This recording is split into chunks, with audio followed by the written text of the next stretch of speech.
Yes, guys, welcome back to the Cannon Podcast. Today is me and George. No, Alex today couldn't quite make it, but we have got the breaking news. Declan Rice, fee agreed. By the time this is out, he might have even signed, or the here we go might be here. Declan Rice is about to sign for Arsenal. I mean, it still feels a little bit surreal considering last year no one expected it, but we are back in the Champions League and we're back in the big league. And now we're getting some big name players. £105 million, including add-ons, £100 million, the transfer structure. It's all been spoken about, wages, etc., etc. But Rice is coming to the Emirates Stadium, and I've got the perfect person to break down what he brings to Arsenal, why Mikel Arteta loves him, and how Declan Rice can change the game at the Emirates Stadium. George, how are you doing, my friend? I'm ecstatic, mate. Look, to me, for being called a nonce and to every name under the book for the last 2 years, for even suggesting this name, it's been a full-fledged journey. And, we were talking off air. I don't believe it. Like, until I see him even in the shirt, I'm still going to be gobsmacked. Like, I think this is the first time that Arsenal have spent this big for a pre-prime player. Like, I'm trying to even go back into our history, right? Because I'm thinking, is Dennis Bergkamp maybe the closest comparison for a player legitimately in his prime coming to Arsenal? And then being able to play his prime years in Arsenal in what was considered a very big deal at the time. Like, Dennis Bergkamp wasn't a small deal as well. Like, it was quite a big deal. I don't think it was quite £100 million, but with inflation, it was quite comparable in terms of a very big deal at the time. And I'm thinking, mate, like, Rice is pre-prime. Like, we're getting a player right now that hasn't even exploded properly yet. Like, everybody knows how good he is now. And we can debate about, some of the qualities, and we'll talk later, but mate, like, we're getting a guy that isn't reached the superstardom yet, and we have paid a fee that's broken the British transfer record. How many people believe that we would go to that level? And there's just so many narratives that have been, like, broken down at this point, from You have off the been, pitch, on the pitch. Yeah, it's yeah, glorious. you've been cooking that rice for over 2 years now, so I'm pretty sure it's It's cooked well overdone. enough. I'm sure it's ready to be eaten. But we're going to start off with that price tag. Now, £105 million, as you said, is a British transfer record for a British player, an Arsenal Yeah. record, and it's a very, very big fee. Some people, and actually I think quite a few people believe it's an overpay. And obviously, looking at the current market where Jude Bellingham's gone for a similar amount, Enzo Fernandez, I think the exact same amount, and then you've got the likes of Caicedo potentially available for 80. There are some fans, a bit concerned, have Arsenal overspent, etc., etc. So let's try to break the value down. Do you think Rice justifies that price tag of £105 million? And more, mate. Like, I mean, look, I think part of the reason is he's a defensive midfielder. There's this kind of notion that you can only pay those kind of fees for an attacker. And I just don't see the game in the same way. Like, if you're telling me that you've just bought a anchor that is the best anchor in the world for the next 8 years, is that worth £100 million? If you say you've bought a center back for £100 million, that is your center back for the next 8 years, that is the best in the world, is that worth £100 million? Yes. Like, for me, I don't think positional requirements dictate the value of a particular player. I think you have to look at the quality. And I just simply look at Declan Rice as a midfielder, as an anchor, defensive midfielder who is, in my opinion, going to be the best defensive midfielder in the game for the next, 8 years. And at minimum, I need 2 contract cycles for it to make sense, right? Like, from my perspective, are we buying a player that we're not going to get a minimum of 2 contracts out of? That's when I start to worry. And then when you start breaking down, like, the intricacies of the value, right? Like, I think that the game is moving towards a much higher level. I mean, as far as next season, I could predict that, £100 million might be cheaper for a midfielder as we're going through. I mean, we're buying these players with a year left on their contracts, you know what I mean? That is supreme value. But in 2, 3, 4 years, what is the market going to look like? Like, your house is not worth what you buy it at the same point in time, right? Like, in 5 years, not only are you getting more value from a player sense, but, like, what is the market looking like in 5 years? What is the Mbappe's, the Neymar's going to be in 5 years? Is it going to be 250? Like, everything rises, and I just think right now, when I'm looking at it, we've got a player who is going to be the face of England, the face of Arsenal, and we've got him before he's exploded. Like, we haven't even seen the best of Declan Rice. So are you talking about an asset that's done? No. So there's just a lot of things that are going on here where I just think it's actually, I've made the big claim that I even think it'll be cheap. And The reason I make that claim is because I think that you're not only getting somebody who is the face of both club and country, you're getting a captain that is worth its weight in gold. When you're starting to look at Granit Xhaka and Thomas Partey leaving, we need a huge leadership presence in the dressing room.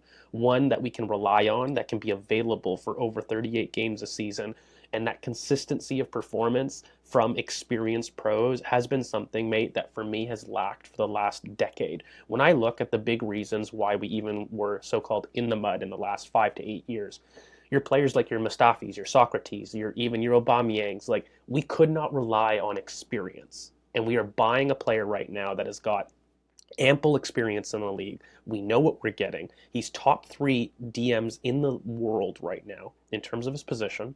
I think he's one of the best, but you know what? That's up for debate, but he's guaranteed top 3. And look, mate, he can fit in multitude of positions. He's not just an anchor. He can play higher up. He can do these things. So you're not buying an asset that's limited. You're not buying an asset that's complete. It's got growth, and you've got it for the next 8 years. So, I mean, for me, that's why I think it's cheap. It's a great deal. I am ecstatic about it. Yeah, and I think it reminds me a little bit of, when Liverpool signed Van Dijk for £75 million. And when it happened, I remember, I mean, now people can say, okay, there was a bargain, but at the time, it was a lot of shock.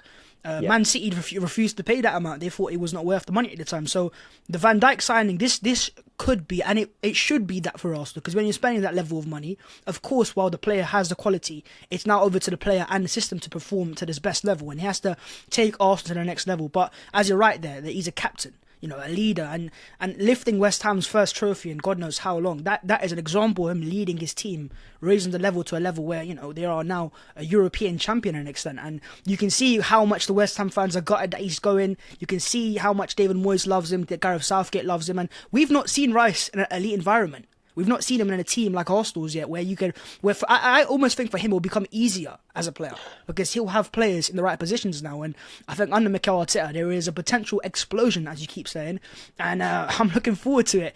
But why do you think, Mikel? What's the one reason do you think Mikel Arteta loves Rice so much? Because look, we heard all the reports that Mikel had spoken to Rice behind the scenes. Some even claimed that he had a meeting face to face at his house. So the barbecue was there, the rice was cooking, and he's convinced the Rice that the Emirates is the place to be. Why do you think Mikel loves him?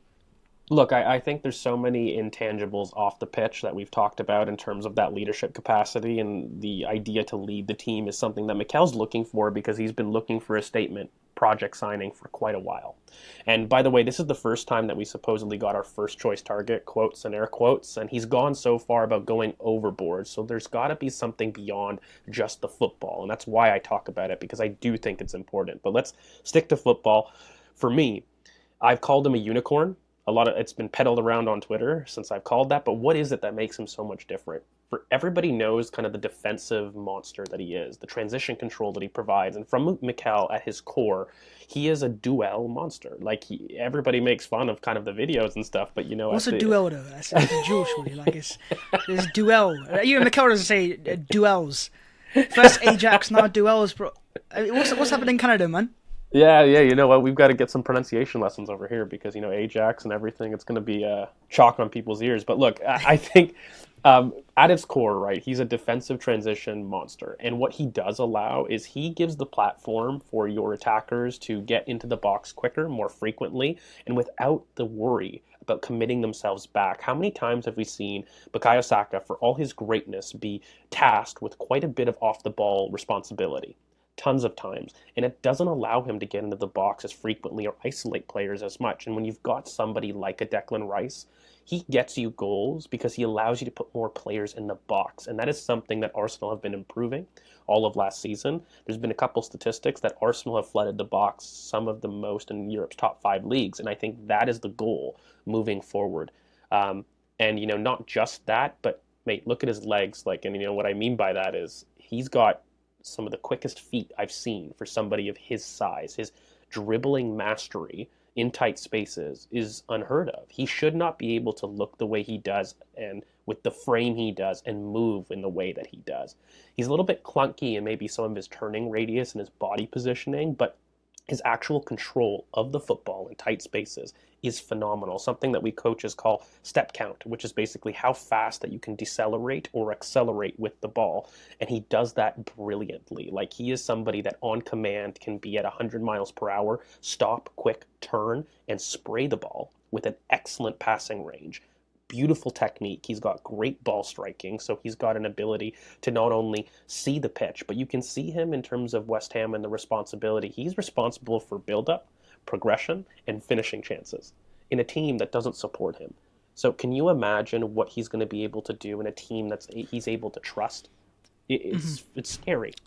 Where do you believe then, with all that attributes in mind, there's been a lot of debates of where does he fit best in this Arsenal team next season? The future could be wherever it is, but for me, I look at it as a number 6 personally, and I say that because not only of the defensive ability, but I talk about his England responsibilities, and I think one of the reasons why he might have preferred Arsenal over City is the fact that as a 6 at City, he's got Rodri to fight with. At Arsenal, Thomas Partey is potentially on his way out. Xhaka's gone as well. There's not really much players past that, just Jorginho. I think because he wants to be England's number 6, because I don't think he'll start with Bellingham as a number 8. I think he'll think at Arsenal he can perfect his game as a number 6, not just in terms of defensive ability, which I looked at a video today. His ball winning ability is so clean. The technique is sensational. And he's like an octopus at times. He just climbs in and wins the ball back. But more importantly, obviously, going forwards, that passing ability, we've not seen it enough at times because the West Ham don't really play that way. At Arsenal, we might see it now.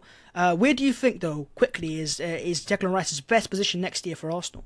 So one thing that I like to kind of compare is when you look at build-up, by the way, a lot of our defenders are carry-first ball progressors, and what I mean by that is they're dribble-first. So like when you look at it, Declan Rice, I don't want to make a mistake about it, where I admit he's not somebody that will pass first. He will carry. His mind is to get the ball and move with it, as opposed to letting the ball move on its own. And I look at William Saliba, by the way, he's the same thing. He's got a brilliant technical ability, but as a defender, he is carry first. And one of the best things that I think we've seen from a build-up sense is, do you guys remember when kind of William Saliba baits kind of oppositions into making sure that they're drawn in, and then with a nice switch of the foot, he can put it out to Granit Xhaka, who would go into space and start a counterattack? How many times did we see that? Up teen times. And I think that is what Declan Rice and the move towards a 6. So I'll get off the fence. For me, he's a 6. But I think the idea of a 6, we as fans need to move away from. It's not going to be this guy that just passes off responsibility with short, quick passes a la Rodri. Like, that is one type of 6.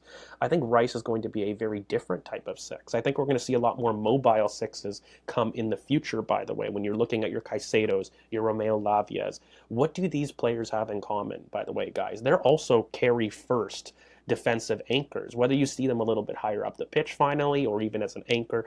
Fundamentally, they're defensive players that are carry first, and I think Declan's going to be that in spades. But the biggest thing, mate, is the interceptions. It is the off the ball, right? Because he's such an intelligent player, and he doesn't want to keep like attackers that vacate space. And so what he does is he's so meticulous in terms of analyzing some of the dribbling patterns, and he does it with beautiful positional discipline, by the way. And it's why I refuse to kind of accept how someone so meticulous in his off-the-ball technique is unable to translate these exact same things on the ball. So when is he supposed to step? When is he supposed to hold on to the ball for some pausa? All of these things have very similar principles off the ball if you're talking about tackling technique. When do I jump in? When do I apply my controlled aggression to a marker? This is the same thing as when you want to release a pass. When do I release it? Like, these timing issues are very translatable. Now, the only thing that you have to ask is, does the player in question have the technique to do it? And look, like we've said, I think Declan Rice's technique on the ball, first touch, passing range, ability to carry in tight spaces, underrated. People just see the frame and assume he is somebody that can't manipulate the ball, and he can. That's what makes him the unicorn, the freak that everybody keeps saying. So yeah, mate, like I'm excited. I see him as a 6 long term. Can he apply himself higher up? Sure. But again, I keep urging people, the 6 that you believe now is not going to be the 6 of the future. I think the 6 will have the freedom to go and step into midfield and be in those half spaces. Why doesn't he? And somebody will fill in. Like, this isn't a case of, oh, you're a 6, you must stay back. Like, our position in our system is very fluid. You know, I look at the Everton goal with Zinchenko. Zinchenko's a left back, but he finds himself in the right half space, slipping in Saka. Wenger ball. Well, That's Wenger ball. it's perfect. And I think that's what Mikel's idea of football, by the way, is. He's a lot more fluid, in my opinion, than Pep. He's not as stringent as Pep in that aspect, and he's more vertical. So we're going to see changes like that. And I'm excited, mate. Like, I could talk for hours on Declan Rice. I'm pretty sure you could. We might have to do a whole podcast just on the Rice one, but it is nearly done. And I think one final attribute that I want to talk about that I don't think people have spoken about enough is Rice's ability to learn. Now, Yes. I don't think a lot of people remember this, but when Rice came through initially, he was a centre-back. And I watched him play I think I watched him play his first game against Arsenal. I'm not sure if it was in the Carabao Cup, something like that. Years ago, I think Danny Welbeck scored the winner. And in that game, I think he was playing as a centre-back. And I remember watching him going, he didn't really stand out that much. But to see where he's gone from that level there to now being one of the best midfielders in the world and £105 million British transfer record, that just shows the ability to learn. Now, we've got players like that at Arsenal that have just changed the game and changed the way they play, like Ben White, for example. Mikel loves learners of the game, and I've seen a lot of comparisons to Enzo Fernandez. I think in terms of defensive ability, Enzo is nowhere near Rice, but obviously Enzo has his ball-playing ability. So I think, I think Arsenal fans, there will be a lot of pressure, but also a lot of excitement. When you break your transfer record and you take your game to the next level, there is so much room for excitement. What could happen next year? Well, if Rice help West Ham end their trophy drought, maybe for Arsenal, it's a title drought. We'll wait and see. We're not going to say too much. We've got so much more to break down in the future. But until then, my friends, we will see you next time. Declan Rice is on his way to the Emirates Stadium. As Josh Kroenke would say, be excited. I'll see you next time. Take care. Innovate. Peace.